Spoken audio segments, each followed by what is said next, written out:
આપણે ધોરણ 12 રસાયણ વિજ્ઞાનમાં ચેપ્ટર 4 રાસાયણિક ગતિકી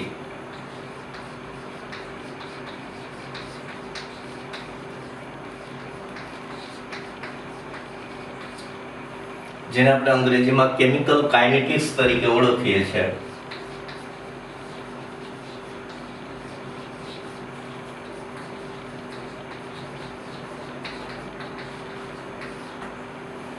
એનો અભ્યાસ કરવાનો છે. રાસાયણિક ગતિકી, રાસાયણિક ગતિકીનો અર્થ છે સમજીશું, ત્યારબાદ એને આપણે વ્યાખ્યાયિત કરવાનો પ્રયત્ન કરીશું.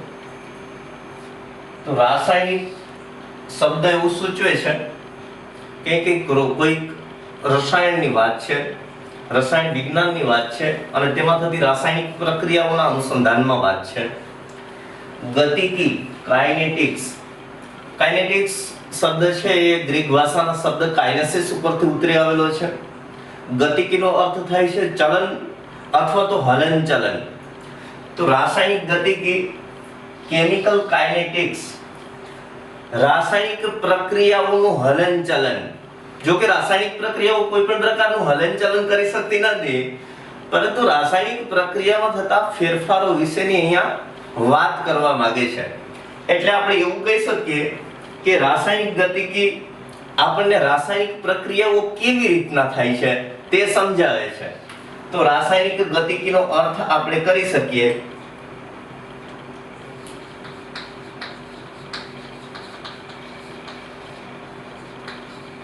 રાસાયણિક પ્રક્રિયાઓ કેવી રીતે થાય છે. તો રાસાયણિક પ્રક્રિયાઓ કેવી રીતે થાય છે આપણે એ સમજવું હોય તો કેમિકલ કાઇનેટિક્સ, રાસાયણિક ગતિકીનો અભ્યાસ છે આપણને મદદરૂપ બને. રાસાયણિક પ્રક્રિયાઓ કેવી રીતે થાય છે, કેવી રીતે થાય છે મતલબ રાસાયણિક પ્રક્રિયાઓ છે ધીમી થાય છે, રાસાયણિક પ્રક્રિયાઓ છે ઝડપી થાય છે, કે રાસાયણિક પ્રક્રિયાઓ છે મધ્યમ થાય છે. તો રાસાયણિક પ્રક્રિયાઓ કેવી રીતે થાય છે એના અનુસંધાનમાં આપણે રાસાયણિક પ્રક્રિયાઓને 3 પ્રકારની અંદર વર્ગીકૃત કરી શકીએ. ધીમી પ્રક્રિયાઓ,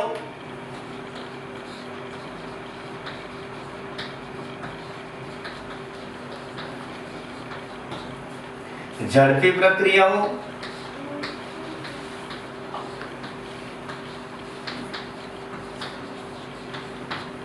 અને ત્રીજા નંબરે અતિ ધીમી પ્રક્રિયાઓ.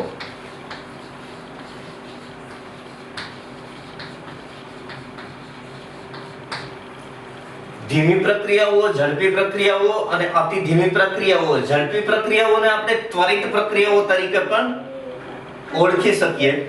ધીમી પ્રક્રિયાઓના અનુસંધાનમાં વિચાર કરીએ તો આપણે એવું કહી શકીએ કે દૂધનું બગડવું.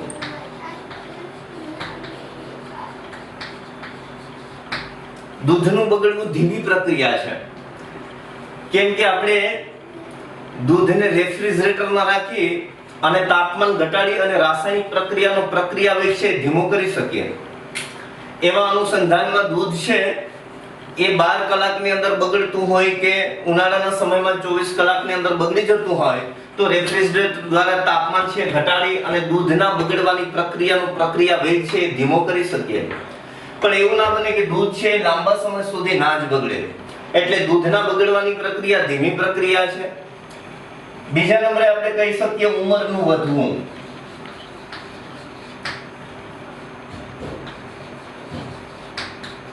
The rising of age, ઉંમરનું વધવું. આપણે કોઈને ન કહી શકીએ કે જો બેટા તારી ઉંમર છે એ વધી, પણ ધીમી પ્રક્રિયા છે.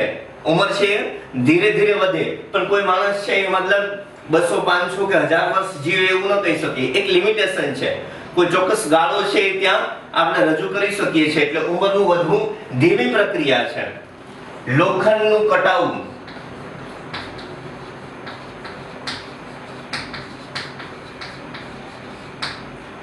તો લોખંડનું ક્ષારણ થવું, લોખંડ ઉપર કાટ લાગવાની પ્રક્રિયા ધીમી પ્રક્રિયા છે. એક બીકર લઈએ અને એની અંદર લોખંડની ખીલી છે આપણે નાખી દઈએ તો 24 કલાક પછી એ લોખંડની ખીલીને બહાર કાઢીશું તો એમાં કાટ લાગેલો આપણને જોવા મળશે, પણ આપણે લોખંડની ખીલીને બીકરની અંદર નાખી અને પછી સામે જોઈએ તો આપણને કાટ લાગે એવું દેખાય નહીં, પણ 24 કલાક પછી એ લોખંડની ખીલી છે ને બહાર કાઢીએ તો એમાં કાટ લાગે. તો લોખંડનું કટાવવું એ ધીમી પ્રક્રિયા છે. તો દૂધનું બગડવું, ઉંમરનું વધવું, લોખંડનું કટાવવું ધીમી પ્રક્રિયાઓ છે. ઝડપી પ્રક્રિયાઓના અનુસંધાનમાં વિચાર કરીએ તો એસિડ અને બેઝ વચ્ચેની પ્રક્રિયા, જેમ કે સોડિયમ હાઇડ્રોક્સાઇડ NaOH અને hydrochloric acid HCl. Sodium hydroxide અને હાઇડ્રોક્લોરિક એસિડ છે પ્રક્રિયા કરી અને સોડિયમ ક્લોરાઇડ NaCl બનાવે અને સાથે સાથે બાય પ્રોડક્ટ તરીકે પાણી છે બનતું હોય તો આ પ્રક્રિયા છે એ 1 નેનોસેકન્ડની અંદર પરિપૂર્ણ થઈ જાય. આ પ્રક્રિયા થવા માટે 1 નેનોસેકન્ડ છે લાગે, 10⁻⁹ સેકન્ડ જેટલો સમય લાગે, અથવા તો આપણે એમ કહી શકીએ કે 10⁻⁹ સેકન્ડ જેટલો સમય છે એ આપેલી પ્રક્રિયા થવા માટે લાગે. અથવા તો બીજું એક્ઝામ્પલ લઈએ તો સિલ્વર નાઇટ્રેટ AgNO3 એની પ્રક્રિયા છે સોડિયમ ક્લોરાઇડ સાથે કરીએ આપણે તો આપણને સિલ્વર ક્લોરાઇડના સફેદ અવક્ષેપ છે મળશે. AgCl છે એ ત્વરિત અવક્ષેપિત થશે, મતલબ સિલ્વર ક્લોરાઇડના અવક્ષેપ છે ત્વરિત આવશે અને સાથે સાથે સોડિયમ નાઇટ્રેટ છે બને છે NaNO3 છે એ આપણને મળશે. તો આ પ્રક્રિયા છે અતિ ઝડપી પ્રક્રિયા છે, ત્વરિત પ્રક્રિયા છે.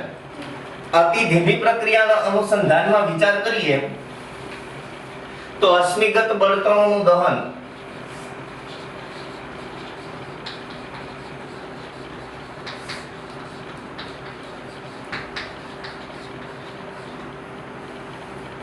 કાળક્રમે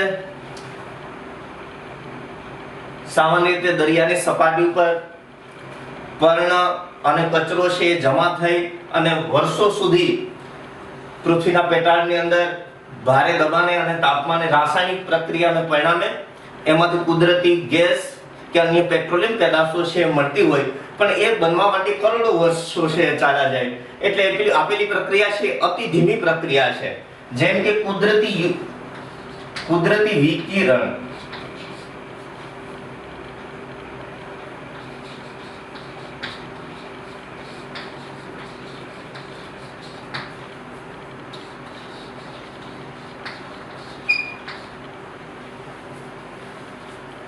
તો યુરેનિયમનું કુદરતી વિકિરણ જે છે અથવા તો કુદરતી રીતે યુરેનિયમ છે એ પોતાનામાંથી આલ્ફા બીટા કે ગામા વિકિરણોનું ઉત્સર્જન કરે રેડિયો એક્ટિવ પદાર્થ છે અને એ રેડિયો એક્ટિવિટી દર્શાવે ત્યારે પોતાના અર્ધ આયુષ્ય સમય અનુસાર સ્થાયી તત્વની અંદર પરિવર્તિત થતું હોય છે, પણ એના માટે પણ લાંબો સમય છે લાગે છે. એટલે અશ્મિગત બળતણનું દહન કે યુરેનિયમનું કુદરતી વિકિરણ એ અતિ ધીમી પ્રક્રિયાઓ છે. એટલે આપણને પહેલા જ કહ્યું કે રાસાયણિક ગતિકી એ રાસાયણિક પ્રક્રિયાઓ કેવી રીતે થાય છે એ સમજવા માટે આપણને ખૂબ ઉપયોગી છે. આપણે પહેલા જ કીધું એમ કે કેમિકલ કાઇનેટિક્સ રાસાયણિક ગતિકી એ શબ્દ છે કાઇનેસિસ ઉપરથી ગ્રીક ભાષાનો શબ્દ છે એના ઉપરથી ઉતરી આવેલો છે. આ બાબત સમજ્યા પછી આપણે એ જોવાનું છે કે પ્રક્રિયા વેગ શું છે. પ્રક્રિયા વેગ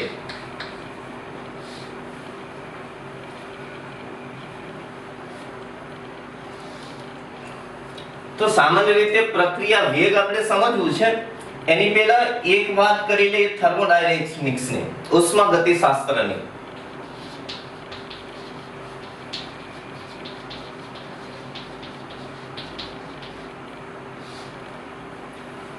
તો સામાન્ય રીતે હંમેશા વૈજ્ઞાનિકો રાસાયણિક પ્રક્રિયાના અનુસંધાનમાં કેટલીક બાબતો છે શોધવાનો હંમેશા પ્રયત્ન કરતા હોય છે. એમાંની પહેલી બાબત એ છે કે કોઈ રાસાયણિક પ્રક્રિયા થશે કે નહીં. મતલબ કે રાસાયણિક પ્રક્રિયા છે આપમેળે થશે, આપમેળે નહીં થાય કે આપેલી રાસાયણિક પ્રક્રિયા છે સંતુલન સ્થિતિમાં છે.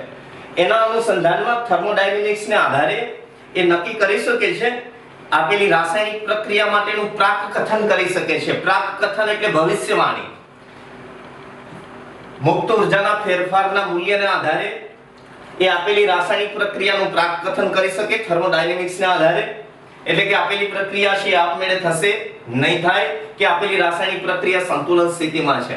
આપણે જાણીએ છીએ એ મુજબ delta G is greater than 0. Delta G is greater than 0 એટલે કે ડેલ્ટા G નું મૂલ્ય 0 કરતા મોટું છે. ડેલ્ટા G નું મૂલ્ય 0 કરતા મોટું છે એનો અર્થ એવો થયો કે ડેલ્ટા G નું મૂલ્ય છે ધન છે, પ્લસ છે. જો ડેલ્ટા G નું મૂલ્ય છે ધન હોય તો આપેલી રાસાયણિક પ્રક્રિયા છે શક્ય નથી. પ્રક્રિયા આપમેળે થતી નથી.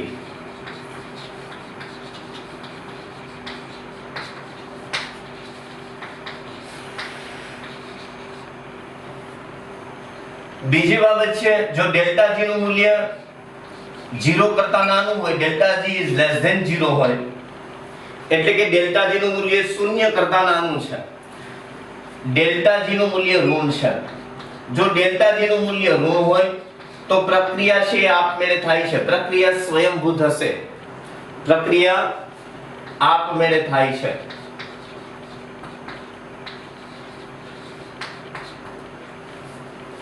ત્રીજી વાત છે ડેલ્ટા G નું મૂલ્ય 0 હોય, delta G is equal to 0 હોય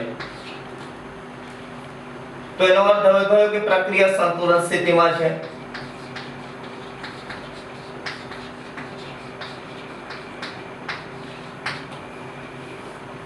તો થર્મોડાયનેમિક્સના આધારે મુક્ત ઉર્જાના ફેરફારના આધારે પ્રક્રિયા આપમેળે થશે, આપમેળે નહીં થાય કે સંતુલનમાં છે તે અંગેની માહિતી છે એ પ્રાપ્ત કરી શકાય.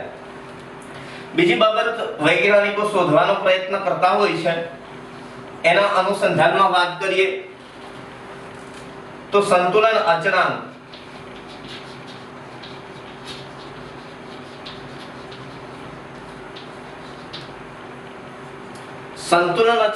k ને આધારે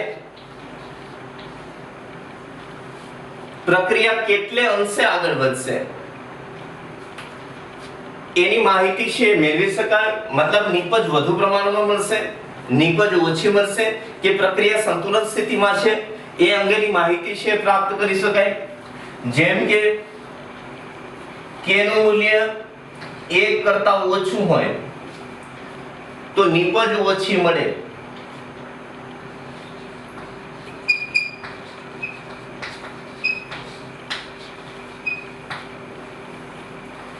નીપજ ઓછી મળે એનો અર્થ એવો થાય કે પ્રક્રિયા છે ઓછા પ્રમાણમાં વપરાય. સેકન્ડ નંબરે સંતુલન અચળાંક k નું મૂલ્ય 1 કરતા વધુ હોય એટલે કે k is greater than 1 હોય તો એવા સંજોગોમાં નીપજ વધુ મળે. નીપજ વધુ મળે એનો સીધો અર્થ એવો થયો કે પ્રક્રિયા છે વધુ પ્રમાણમાં વપરાય.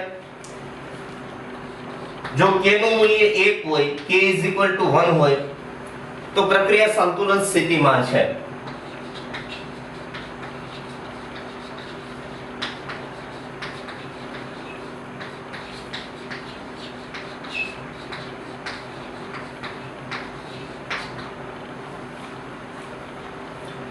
ત્રીજી અગત્યની વાત છે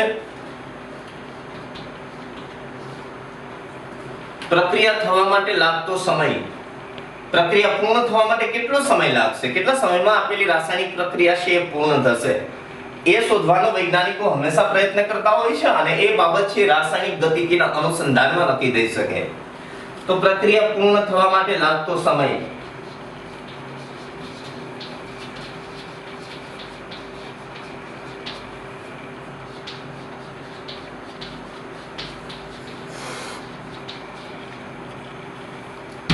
આ ત્રણ બાબતોનો વૈજ્ઞાનિકો છે હંમેશા આપેલી રાસાયણિક પ્રક્રિયા માટે પ્રયત્ન કરતા હોય છે. આ બાબત શોધવાનો પ્રયત્ન છે હંમેશા કરતા હોય છે. આપણે કીધું કે રાસાયણિક ગતિકી, રસાયણ વિજ્ઞાન આપણને ખબર છે એ ફેરફારો સાથે સંકળાયેલું છે. રસાયણ વિજ્ઞાન એની સાથે જોડાયેલો જો અગત્યનો પર્યાય હોય તો એ ફેરફાર છે. રસાયણ વિજ્ઞાન ફેરફાર સાથે સંકળાયેલું છે.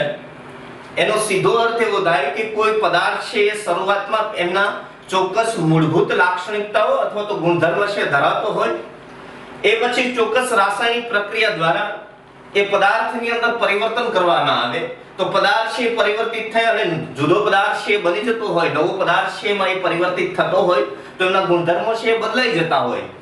એટલે મૂળ પદાર્થ કે જે ચોક્કસ પ્રકારના મુખ્ય ગુણધર્મો છે એ દર્શાવે છે, વિશિષ્ટ ગુણધર્મો છે એ દર્શાવે છે, એ ગુણધર્મોમાં રાસાયણિક પ્રક્રિયાઓ દ્વારા ફેરફાર કરી અને નવા પદાર્થની અંદર એને પરિવર્તિત કરીએ તો તેની સાથે રસાયણ વિજ્ઞાન છે સંકળાયેલું છે. મતલબ રસાયણ વિજ્ઞાન એ રાસાયણિક પદાર્થોના ફેરફાર સાથે સંકળાયેલું છે.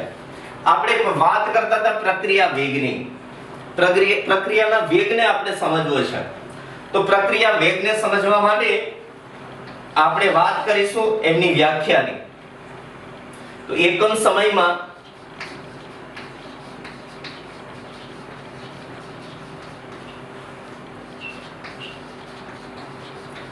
પ્રક્રિયક અથવા નિપજની સાંદ્રતામાં થતા ફેરફારના દરને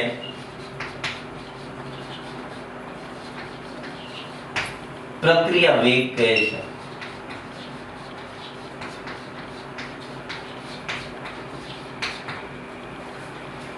એકમ સમયમાં પ્રક્રિયક અથવા નિપજની સાંદ્રતામાં થતા ફેરફારના દરને પ્રક્રિયા વેગ કહે છે. અહીંયા શબ્દ છે ફેરફાર છે. તો ફેરફારનો સંદર્ભ વધારા અથવા તો ઘટાડાના અનુસંધાનમાં હોય. જેમ કે વિદ્યાર્થી મિત્રો એકમ સમયમાં સમય છે એ ચોક્કસ આપણે લઈએ, સમયને એકમ તરીકે સ્વીકારી લઈએ તો પ્રક્રિયકની સાંદ્રતામાં થતો ઘટાડો અથવા નિપજની સાંદ્રતામાં થતા વધારાના દરને પ્રક્રિયા વેગ છે કહેવાય.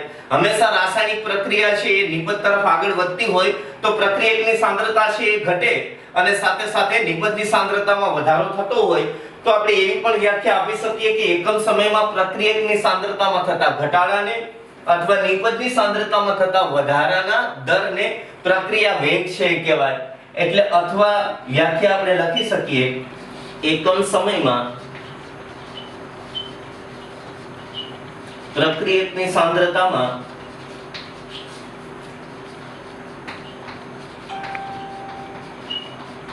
થતા વધારા પ્રક્રિયકની સાંદ્રતામાં થતા ઘટાડા અથવા નિપજની સાંદ્રતામાં થતા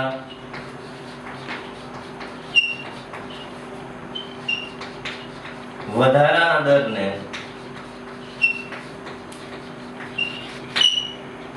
પ્રક્રિયા વેગ કહે છે.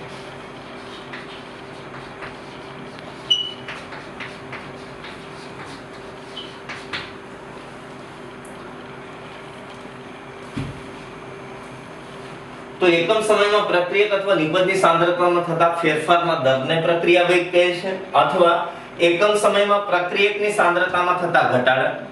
પ્રક્રિયકની સાંદ્રતા છે ધીરે ધીરે ઘટે છે, જેમ જેમ સમય છે જાય છે તેમ તેમ નિપજની સાંદ્રતા છે વધે છે. તો પ્રક્રિયકની સાંદ્રતામાં થતા ઘટાડા અથવા નિપજની સાંદ્રતામાં થતા વધારાના દરને પ્રક્રિયા વેગ તરીકે આપણે ઓળખી શકીએ. આપણે શાબ્દિક સ્વરૂપે રાસાયણિક પ્રક્રિયાના પ્રક્રિયા વેગ વિશે જાણ્યું.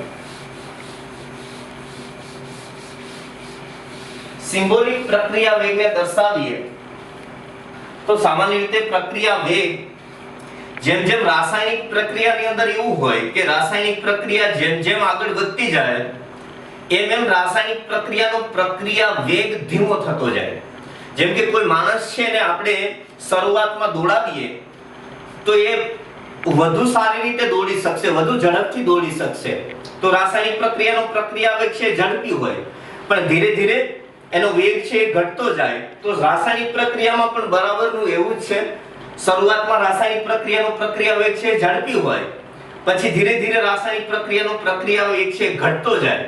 એટલે રાસાયણિક પ્રક્રિયાના પ્રક્રિયા વેગને સરેરાશ પ્રક્રિયા વેગ તરીકે લખવામાં આવે, એવરેજ રેટ તરીકે. રેટના અનુસંધાનમાં આપણે R દર્શાવીએ અને એવરેજના અનુસંધાનમાં AV. તો R એવરેજ સરેરાશ દર બરાબર પ્રક્રિયકની સાંદ્રતામાં થતા ઘટાડા, પ્રક્રિયકની સાંદ્રતામાં થતા ઘટાડા અને નિપજની સાંદ્રતામાં થતા વધારા, અથવા તો એમ કહીએ કે પ્રક્રિયક અથવા તો નિપજની સાંદ્રતામાં થતો ફેરફાર. ફેરફાર દર્શાવવા માટે આપણે ડેલ્ટા લઈએ છીએ. સાંદ્રતા દર્શાવવા માટે કૌંસનો ઉપયોગ કરીએ છીએ. કૌંસ સાંદ્રતાનું સૂચન કરે છે. પ્રક્રિયકને આપણે રિએક્ટન્ટ કહીએ છીએ અંગ્રેજીમાં, એટલે આપણે ડેલ્ટા R તરીકે પ્રક્રિયકની સાંદ્રતા છે એનું ફેરફાર છે દર્શાવી શકીએ. ડેલ્ટા ફેરફારનું સૂચન કરે છે, R રિએક્ટન્ટ પ્રક્રિયક છે, કૌંસ સાંદ્રતાનું સૂચન કરે છે. એટલે એવું કહી શકીએ પ્રક્રિયક R ની સાંદ્રતાનો ફેરફાર. આપણે કહ્યું કે એકમ સમયમાં સમય છે એ જેમ જેમ આગળ વધતો જાય છે એમ એટલે સમયનો ફેરફાર ડેલ્ટા T તરીકે દર્શાવીએ તો એકમ સમયમાં પ્રક્રિયકની સાંદ્રતામાં થતા ફેરફારના દરને સરેરાશ પ્રક્રિયા વેગ છે કહેવાય. હંમેશા રાસાયણિક પ્રક્રિયા દરમિયાન પ્રક્રિયકની સાંદ્રતામાં ઘટાડો થતો હોય એટલે એને નેગેટિવ સાઇન દ્વારા દર્શાવીએ છીએ. આ ગાણિતિક ચિહ્ન રાસાયણિક પ્રક્રિયા દરમિયાન પ્રક્રિયકની સાંદ્રતા ઘટે છે એના અનુસંધાનમાં છે. એવી જ રીતે આપણે કહ્યું કે નિપજની સાંદ્રતામાં થતો ફેરફાર, તો નિપજની સાંદ્રતાનો ફેરફાર પણ દર્શાવી શકીએ. જેમ કે નિપજને પ્રોડક્ટ કરીએ, સાંદ્રતા માટે કૌંસનું સૂચન કરીએ અને ફેરફાર માટે ડેલ્ટા દર્શાવીએ તો નિપજની સાંદ્રતાનો ફેરફાર સમયના અનુસંધાનમાં સમયનો ફેરફારને ડેલ્ટા T દર વડે દર્શાવીએ તો એકમ સમયમાં નિપજની સાંદ્રતામાં થતા ફેરફારના દરને પ્રક્રિયા વેગ છે કહેવાય. R એવરેજ સરેરાશ પ્રક્રિયા દર છે કહીએ. પણ રાસાયણિક પ્રક્રિયા દરમિયાન નિપજની સાંદ્રતામાં વધારો થતો હોય એટલા માટે એને આપણે પ્લસ ગાણિતિક ચિહ્ન દ્વારા દર્શાવીએ છીએ. તો પ્રક્રિયા વેગને આપણે એ રીતે વ્યાખ્યાયિત છે કરી શકીએ. હવે R એવરેજ પ્રક્રિયા વેગ પણ જનરલી હમણાં તમને વાત કરી એ પ્રમાણે કે ચોક્કસ તબક્કો લેવામાં આવે તો એ દરમિયાન રાસાયણિક પ્રક્રિયાનો પ્રક્રિયા વેગ જે હોય એ અન્ય ચોક્કસ સમય માટેના તબક્કાથી પ્રક્રિયાનો પ્રક્રિયા વેગ છે એ બદલાઈ જતો હોય એટલે સમગ્ર પ્રક્રિયા માટે આપણે સરેરાશ પ્રક્રિયા વેગ છે એને વ્યાખ્યાયિત કરીએ છીએ. એવા અનુસંધાનમાં પ્રક્રિયા વેગનો એકમ, પ્રક્રિયા વેગનો એકમ, તો પ્રક્રિયા વેગનો એકમ છે દર્શાવીએ ત્યારે આપણને ખબર છે R એવરેજ સરેરાશ પ્રક્રિયા વેગ.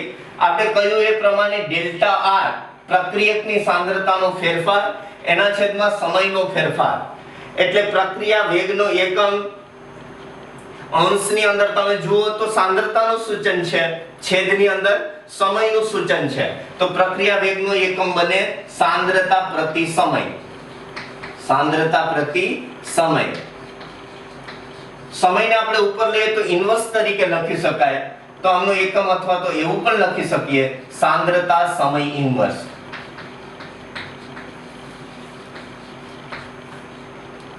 તો પ્રક્રિયા વેગનો એકમ છે આપણને મળે સાંદ્રતા પ્રતિ સમય અથવા તો સાંદ્રતા સમય ઇન્વર્સ. જો સાંદ્રતા છે એ મોલર ની અંદર લેવામાં આવે, મોલર ની અંદર લેવામાં આવે એટલે મોલ પ્રતિ લિટર ની અંદર લઈએ, મોલ લિટર ઇન્વર્સ. સમય મોલ લિટર ઇન્વર્સ માં લઈએ, સોરી સાંદ્રતા મોલ લિટર ઇન્વર્સ માં લઈએ અને સમય છે એ સેકન્ડ ની અંદર લઈએ, સમય સેકન્ડ ની અંદર લઈએ તો પ્રક્રિયા વેગનો નવો એકમ આપણને મળે mole litre inverse second inverse. સાંદ્રતાનો વ્યવહારિક એકમ મોલ પ્રતિ લિટર છે આપણે લીધો, સમયનો એકમ છે સેકન્ડ લીધો. એને બદલે સાંદ્રતાના એસઆઈ એકમોને ધ્યાનમાં લેવામાં આવે જેમ કે mole metre raise to -3 mole પ્રતિ મીટર ક્યુબ અથવા તો મોલ ડેસીમીટર ક્યુબ.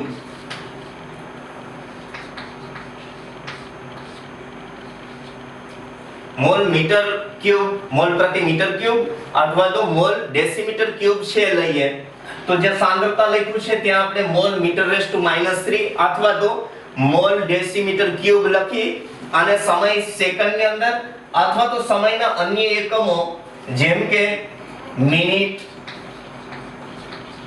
કલાક, દિવસ, વર્ષ આવા જુદા જુદા એકમો છે સમય તરીકે લઈ અને પ્રક્રિયા વેગ છે એના એકમો છે એ આપણે તારવી શકીએ અથવા તો લખી શકીએ. તો આપણે હમણાં ટૂંકમાં પ્રક્રિયા વેગ વિશે વાત કરી.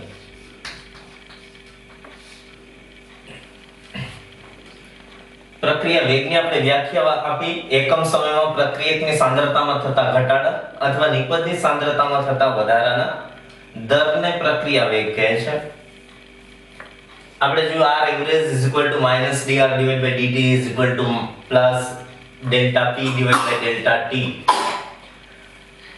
હવે પ્રક્રિયા વેગના અનુસંધાનમાં એને આપણે ગ્રાફિકલ રીતે જોઈએ તો કોઈ એક પ્રક્રિયા માટે સાંદ્રતા વિરુદ્ધ સમયનો આપણે આલેખ દોરીએ.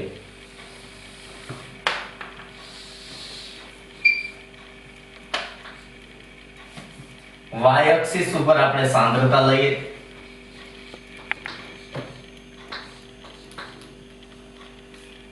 અને x એક્સિસ ઉપર સમય લેતા હોઈએ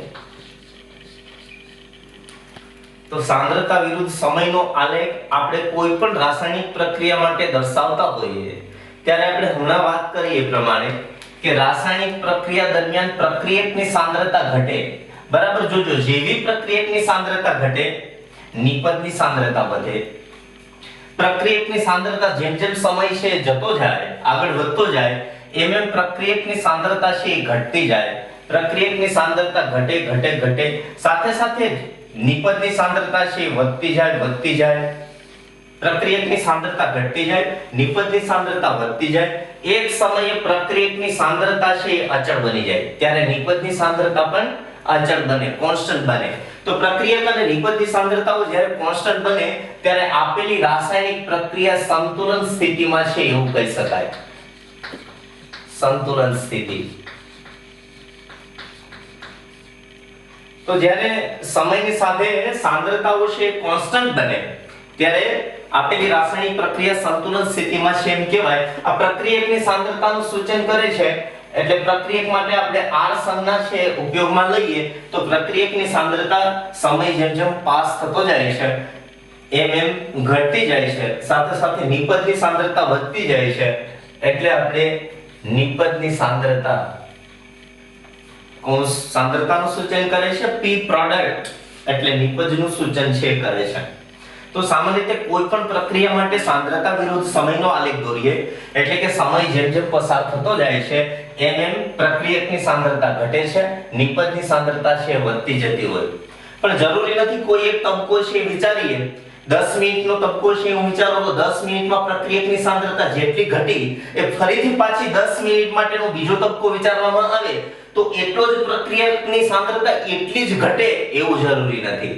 પ્રક્રિયકની સાંદ્રતામાં પહેલા તબક્કા દરમિયાન જે કંઈ ઘટાડો થયો હશે એની કમ્પેરિઝનમાં બીજી 10 મિનિટના તબક્કામાં પ્રક્રિયકની સાંદ્રતા ઓછી ઘટશે. એનો અર્થ એવો થયો કે જેમ જેમ સમય પસાર થતા જાય છે તેમ તેમ પ્રક્રિયકની સાંદ્રતામાં ઘટાડો છે ઓછો થતો જાય છે. એટલા માટે આપણે સરેરાશ પ્રક્રિયા વેગ તરીકે પ્રક્રિયાના પ્રક્રિયા વેગને વ્યાખ્યાયિત કર્યો હતો. હવે આપણે સમજવું છે પ્રક્રિયક અને નિપજના અનુસંધાનમાં આપણે એને ગ્રાફિકલ રીતે કેવી રીતના દર્શાવી શકીએ. તો સેમ પ્રકારે પ્રક્રિયક માટે અને નિપજ માટે આપણે કોઈ કાલ્પનિક પ્રક્રિયા છે એમનો વિચાર કરીએ. ધારો કે R gives P કોઈક રાસાયણિક પ્રક્રિયા છે.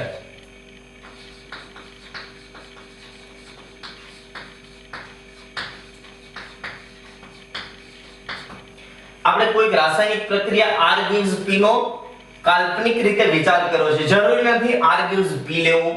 કોઈ પ્રક્રિયા છે A gives B વિચારી શકાય જેમાં A છે પ્રક્રિયક અને B છે ને નિપજ તરીકે દર્શાવી શકીએ. પણ અહીંયા જે આપણે પ્રક્રિયાનો વિચાર કરીએ છીએ એ ધીમી પ્રક્રિયાનો વિચાર કરીએ છીએ, જેમ કે સુક્રોઝ છે નું વ્યુત્ક્રમણ છે, સ્ટાર્ચનું જળ વિભાજન છે, લોખંડના કાટ લાગવાની પ્રક્રિયા છે, એ બધી જ ધીમી પ્રક્રિયાઓ છે. દૂધનું બગડવું છે, ઉંમરનું વધવું છે, એ જે ધીમી પ્રક્રિયાઓ છે એના અનુસંધાનમાં પ્રક્રિયા વેગનો વિચાર કરીએ છીએ. તો પ્રક્રિયક અને નિપજના અનુસંધાનમાં ગ્રાફિકલ રીતે આપણે રાસાયણિક પ્રક્રિયાના સરેરાશ પ્રક્રિયા વેગને વ્યાખ્યાયિત કરવાનો પ્રયત્ન કરીએ. તો પ્રક્રિયક R ની સાંદ્રતા રાસાયણિક પ્રક્રિયા દરમિયાન ઘટે છે અને રાસાયણિક પ્રક્રિયા દરમિયાન નિપજની સાંદ્રતા છે વધતી હોય, માત્ર પ્રક્રિયક R ના અનુસંધાનમાં આપણે સાંદ્રતા વિરુદ્ધ સમયનો આલેખ છે દર્શાવીએ. પ્રક્રિયક R ના અનુસંધાનમાં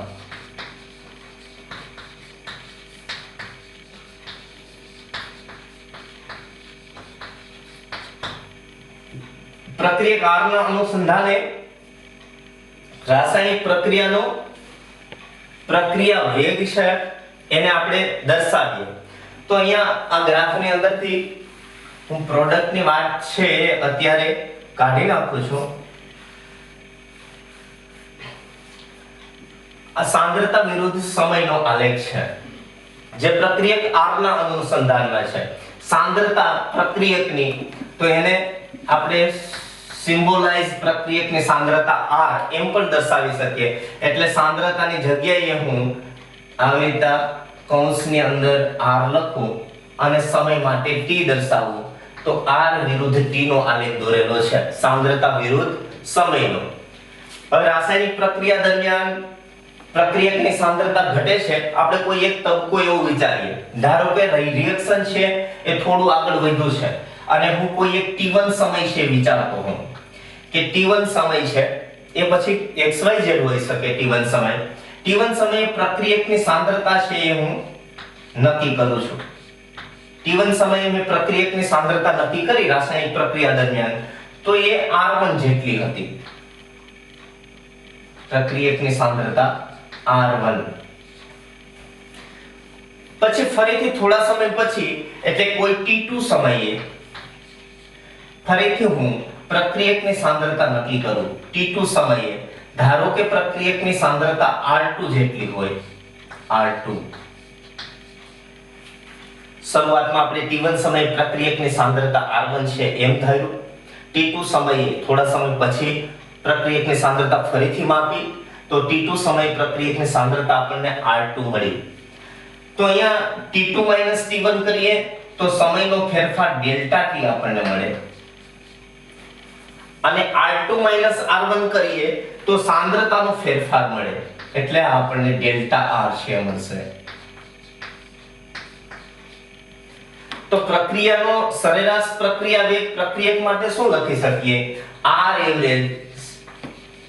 એવરેજ રેટ સરેરાશ પ્રક્રિયા વેગ બરાબર પ્રક્રિયકની સાંદ્રતાનો ફેરફાર એટલે delta R divide by delta T. રાસાયણિક પ્રક્રિયા દરમિયાન પ્રક્રિયકની સાંદ્રતામાં ઘટાડો થતો હોય એટલે માઈનસ સંજ્ઞા દર્શાવીએ. પ્રક્રિયકની સાંદ્રતાનો ફેરફાર એટલે R2 R1 તો આના બરાબર આપણે લખી શકીએ માઈનસ R2 R1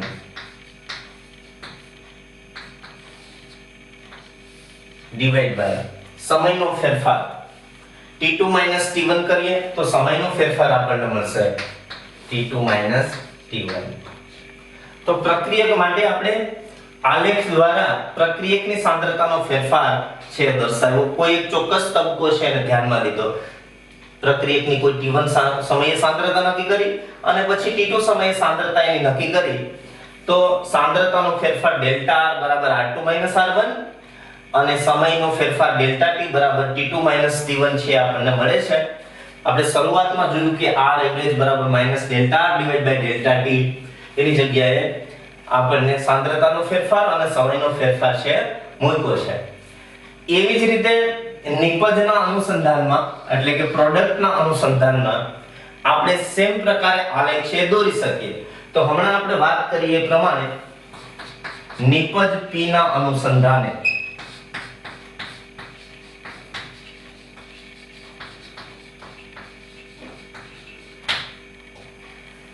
નિપજ P ના અનુસંધાને આપણે વાત કરીએ, સાંદ્રતા વિરુદ્ધ સમયનો આલેખ દોરીએ, એમાં પણ સાંદ્રતા પણ નિપજની સાંદ્રતા દર્શાવીએ છે, એટલે પ્રોડક્ટની સાંદ્રતા વિરુદ્ધ સમય t. આપણને ખબર છે કે રાસાયણિક પ્રક્રિયા દરમિયાન નિપજ છે એની સાંદ્રતામાં વધારો થતો હોય એટલે વધારાના સંદર્ભમાં આપણે આલેખ છે દોરીએ નિપજની સાંદ્રતા. ધારો કે કોઈ t1 સમયે, આ t1 સમય છે, t1 સમયે નિપજની સાંદ્રતા p1 હોય, નિપજની સાંદ્રતા p1, અને ફરીથી t2 સમયે, કોઈ t2 સમયે નિપજની સાંદ્રતા p2 હોય. તો આપણે સાંદ્રતાનો ફેરફાર અને સમયનો ફેરફાર છે R એવરેજ સૂત્ર ઉપરથી લખી શકીએ. તો નિપજના અનુસંધાનમાં આપણે વાત કરી હતી કે R એવરેજ બરાબર plus delta P divide by delta T. એકમ સમયમાં નિપજની સાંદ્રતામાં થતા ફેરફારને પ્રક્રિયા વેગ કહેવાય. તો નિપજનો ફેરફાર P2 P1 કરીએ તો નિપજનો ફેરફાર છે મળે તો is equal to P2 P1 divide by સમયનો ફેરફાર T2 T1 કરીએ તો આપણને સમયનો ફેરફાર મળે. તો આ સમયનો ફેરફાર છે ડેલ્ટા T અને આ ડેલ્ટા P, નિપજનો ફેરફાર, જે વધારાનો સંદર્ભ સૂચવે છે. તો પ્રક્રિયક અને નિપજના અનુસંધાનમાં આપણે આલેખ દ્વારા કોઈ કાલ્પનિક R પ્રક્રિયા માટે આલેખ દ્વારા એનો સરેરાશ પ્રક્રિયા વેગ છે વ્યાખ્યાયિત કરી શકીએ. તો વિદ્યાર્થી મિત્રો, આપણે ધીમી પ્રક્રિયાના અનુસંધાનમાં પ્રક્રિયકની સાંદ્રતામાં ઘટાડો અને નિપજની સાંદ્રતામાં વધારાના અનુસંધાનમાં આલેખ દ્વારા બંને બાબતોની આપણે ચર્ચા કરી. સરેરાશ દર પ્રક્રિયકના અનુસંધાનમાં એટલે R ના અદ્રશ્ય થવાનો વેગ છે. પ્રક્રિયકની સાંદ્રતા ઘટે છે મતલબ પ્રક્રિયક છે અદ્રશ્ય થાય છે. એવા સંજોગોમાં delta R divide by delta T એટલે R ની સાંદ્રતાનો વધારો એના છેદમાં લીધેલો સમય, કેટલા સમયમાં પ્રક્રિયકની સાંદ્રતા છે એ કેટલી ઘટે છે એ એનો વેગ છે એનો નિર્દેશ કરે છે. એવી રીતે નિપજના અનુસંધાનમાં આપણે વિચાર્યું પ્રોડક્ટ નિપજ છે એના દ્રશ્ય થવાનો વેગ, દ્રશ્ય એટલે નિપજ બને છે. રાસાયણિક પ્રક્રિયા દરમિયાન નિપજની સાંદ્રતામાં વધારો થતો હતો એટલે નિપજ છે દ્રશ્ય થાય છે, આપણને જોવા મળે છે. પ્રક્રિયક ઘટે છે એની કમ્પેરિઝનમાં નિપજ છે વધે છે એટલે કુલ કદ છે એ હંમેશા કેવું રહે? કોન્સ્ટન્ટ રહે.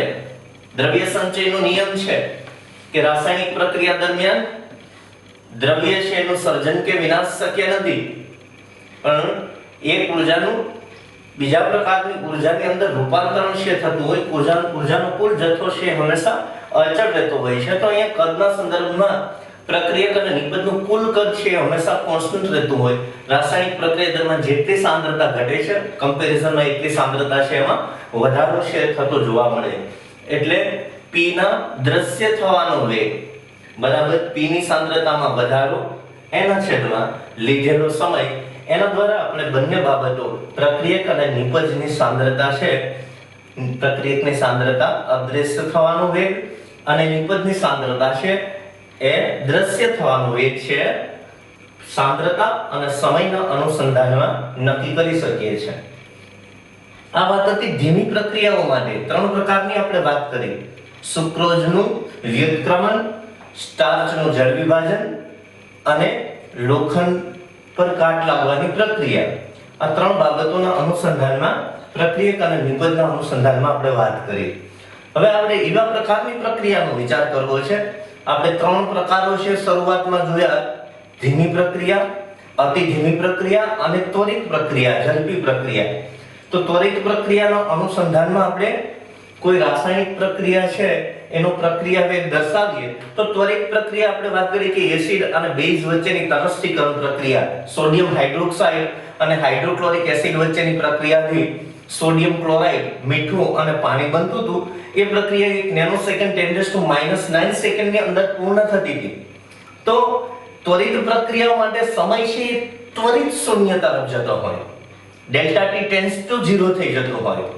એવા સંજોગોમાં ત્વરિત પ્રક્રિયા દર્શાવવા માટે સમયનો કોઈ ગાળો છે આપણે નિર્ધારિત કરી શકતા નથી, કેમ કે આપેલી પ્રક્રિયા છે ત્વરિત છે, ઝડપી પ્રક્રિયા છે. એ સિવાય પણ બીજું આપણે ઉદાહરણ લીધું હતું સિલ્વર નાઇટ્રેટ અને એની પ્રક્રિયા સોડિયમ ક્લોરાઇડ સાથે કરી અને AgCl ના અવક્ષેપ છે સફેદ અવક્ષેપ એ ત્વરિત અવક્ષેપિત થતા હતા અને સાથે સાથે સોડિયમ નાઇટ્રેટ છે એ બનતું હતું. તો એ પ્રક્રિયા પણ ત્વરિત હતી. તો આવા પ્રકારની કોઈ પ્રક્રિયાઓ હોય તો એના માટે આપણે સમયનો ગાળો એટલે કે T1 કે T2 સમય નિર્ધારિત કરી શકીએ નહીં. એવા સંજોગોમાં ત્વરિત T સમયે આપેલી પ્રક્રિયાનો પ્રક્રિયા વેગ છે નક્કી કરવો પડે. એટલે ત્વરિત T સમયે આપેલા પ્રક્રિયકની સાંદ્રતા છે એનો ફેરફાર છે નક્કી કરી લેવો પડે. તો એવા સંજોગોમાં ત્વરિત પ્રક્રિયાઓ માટે આપણે પ્રક્રિયક અને નિપજનો આલેખ છે દોરીએ તો આપણે આ જે સાંદ્રતા વિરુદ્ધ સમયનો આલેખ હતો એની અંદર ધીમી પ્રક્રિયાઓ માટે આ વાત છે ને જતી કરીએ તો પ્રક્રિયકના અનુસંધાનમાં શું લખી શકીએ? સાંદ્રતા વિરુદ્ધ સમયનો આલેખ છે, પણ ત્વરિત પ્રક્રિયા માટે r એવરેજ સરેરાશ વેગને બદલે r ઇન્ટેન્યુઅસ એટલે ત્વરિત, તો ઇન્ટેન્યુઅસ રેટ r inst કરીએ છીએ આપણે, એનો અર્થ એવો થયો કે ત્વરિત દર બરાબર સૂક્ષ્મ ગાળો હોય, તરત જ પ્રક્રિયા છે પૂર્ણ થઈ જતી હોય. એવા સંજોગોમાં સૂક્ષ્મ ગાળાઓ માટે આપણે ડેલ્ટા નો ઉપયોગ કરવાને બદલે d નો ઉપયોગ છે કરીએ છીએ, એટલે -dr/dt છે લખીએ છીએ. તો ત્વરિત પ્રક્રિયા માટે પ્રક્રિયકના અનુસંધાનમાં r ઇન્સ્ટન્ટ અથવા તો r ઇન્ટેન્યુઅસ બરાબર -dr/dt છે લખી શકીએ. ત્યાં આપણે કોઈ ગાળો ન મળતો હોવાને કારણે સીધા t સમયે પ્રક્રિયાનો પ્રક્રિયા વેગ છે નક્કી કરવો પડે. આ માટે વક્ર છે એને સ્પર્શતી સ્પર્શ રેખા છે દોરવામાં આવે. આ વક્ર છે એને સ્પર્શતી સ્પર્શ રેખા છે દોરીએ અને એના ઢાળને આધારે ત્વરિત પ્રક્રિયાનો દર છે નક્કી કરવામાં આવે. આપણે વક્ર છે એને સ્પર્શતી સ્પર્શ રેખા દોરી અને એનો ઢાળ આને ABC નામ આપીએ તો AB/BC કરવાથી ઢાળ છે આપણને મળે. આ જે છે ઇન્સ્ટન્ટ t સમયે આપણને dt છે એનું મૂલ્ય છે આપે dt આગળ, અને આ સાંદ્રતાનો ફેરફાર dr છે એ નક્કી કરે. તો ત્વરિત પ્રક્રિયા માટે સીધા જ t સમયે સમયનો ગાળો છે આપણે નક્કી કરી શકતા નથી અને ગાળો ખૂબ જ સૂક્ષ્મ હોવાને કારણે dt અને dr તો r ઇન્સ્ટન્ટ બરાબર -dr/dt અથવા તો r ઇન્સ્ટેન્ટિનિયસ બરાબર -dr/dt બરાબર માઈનસ ઢાળ છે લખી શકીએ. તો પ્રક્રિયકના અનુસંધાનમાં ત્વરિત પ્રક્રિયા માટે ઢાળનું મૂલ્ય છે એ ઋણ હોય છે. આવો પ્રશ્ન છે એકાદ વખત ગુજરાત બોર્ડની એક્ઝામની અંદર પૂછાયેલો છે કે પ્રક્રિયકના અનુસંધાનમાં ત્વરિત પ્રક્રિયા માટે ઢાળનું મૂલ્ય કેવું હોય છે? તો ત્વરિત પ્રક્રિયા માટે ઢાળનું મૂલ્ય છે આપણને ઋણ મળતું હોય છે. સેમ પ્રકારે નિપજના અનુસંધાનમાં આપણે જેમ ધીમી પ્રક્રિયા માટે વિચાર્યું હતું એને બદલે ત્વરિત પ્રક્રિયા માટે વિચારીએ સાંદ્રતા વિરુદ્ધ સમય, પણ એ નિપજની વાત છે તો ત્યાં પણ શું કરીએ છીએ કે વક્ર છે એને સ્પર્શતી સ્પર્શ રેખા છે દોરીએ અને એનો ઢાળ છે લઈએ. તો ઇન્સ્ટન્ટ t સમયે, હવે t2 કે t1 સમયની વાત નથી, પણ ઇન્સ્ટન્ટ t સમયે સમય dt આપશે, એટલે ABC કયું હોય તો BC છે dt નું મૂલ્ય આપશે અને AB છે dp નું મૂલ્ય છે આપશે. નિપજની સાંદ્રતા નો ફેરફાર અને સમયનો ફેરફાર, પણ ઇન્સ્ટન્ટ t સમયે. તો આના માટે આપણે લખી શકીએ r instant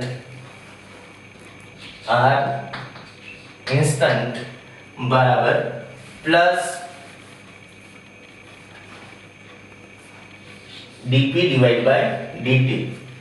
અને રાસાયણિક પ્રક્રિયા દરમિયાન નિપજની સાંદ્રતા છે એમાં વધારો થતો હોય એટલે એ ઢાળનું મૂલ્ય છે આપે. તો r ઇન્સ્ટેન્ટિનિયસ બરાબર plus dp divide by dt બરાબર ઢાળ. તો નિપજના અનુસંધાને ત્વરિત પ્રક્રિયા માટે ઢાળનું મૂલ્ય છે પ્લસ હોય છે. હવે આ ટોપિક ઉપર આધારિત આપણે r એવરેજ સરેરાશ વેગના અનુસંધાનમાં કેટલા એક્ઝામ્પલો છે એની કેલ્ક્યુલેશન છે કરવાની છે.